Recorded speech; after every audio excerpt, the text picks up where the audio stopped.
Okay, guys, welcome to What the Fuck? And I've done a few takes of this, and I'm not my usual sort of calm self. So I'll try and stay calm for this one, but it's probably not a what the fuck moment, it's a who the fuck moment, as in the World Health Organization.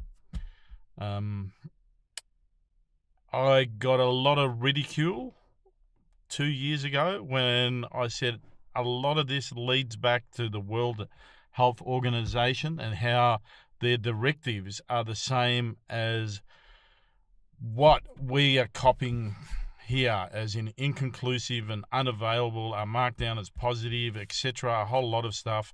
I went back to the WHO website, and everything just matches to what the Victorian health organisations are putting down as laws and regulations and so forth.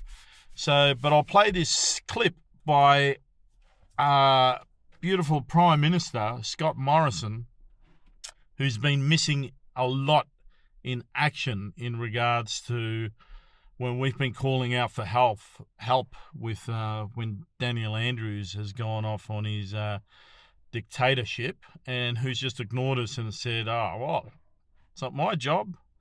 It's the state governments. I can't do anything. So I really don't know what the fuck he does. And now he wants to relinquish the Prime Minister duties that he's got in regards to the pandemic, which he never showed any interest in anyway. And he wants to give it to the WHO. Here we go. Let him speak himself. Here we go. And play. The World Health Organization meets on May 22, and on the agenda is a potential pandemic treaty which would allow WHO to direct countries in how they control pandemics.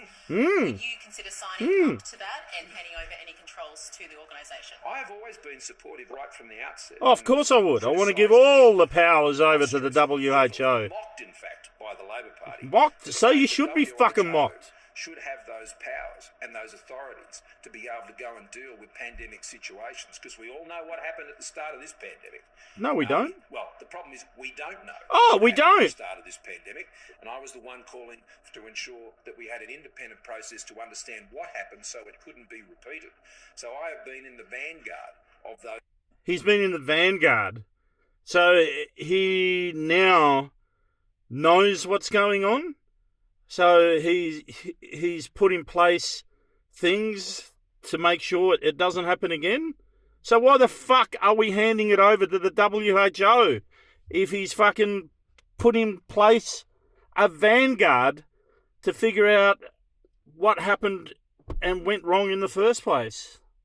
Fuck, I'm livid. Moves internationally to ensure that there is greater protection for world health, to ensure that those world health authorities can come and understand what's going on. Come and understand? Assist countries to be able to prevent the spread and outbreak of major infectious diseases.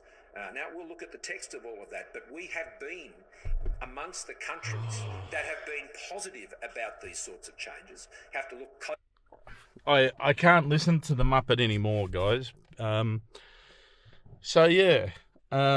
those people that basically said, I'm being a Fox Mulder from the X-Files. Can you explain it to me? Like, I'm sure you're going to go, oh, they're just helping us. They're not helping us. Why are we relinquishing our power to handle a pandemic to the World Health Organization? It makes no sense at all, unless there's a new world order, which it pretty much is. It's just fucking in your face and you can't see it. Like, really? Like, there's a convention going on in the next couple of weeks where 198 countries are going to vote to hand over all the mandates that are going to be imposed to the WHO, to the WHO. So they're going to be looking after the mandates and all laws that are going to be put in place if there is another pandemic, which, funnily enough, Bill Gates has predicted. And I think he's number 2 in supplying money, donating it to the WHO. What the fuck, guys? What the fuck?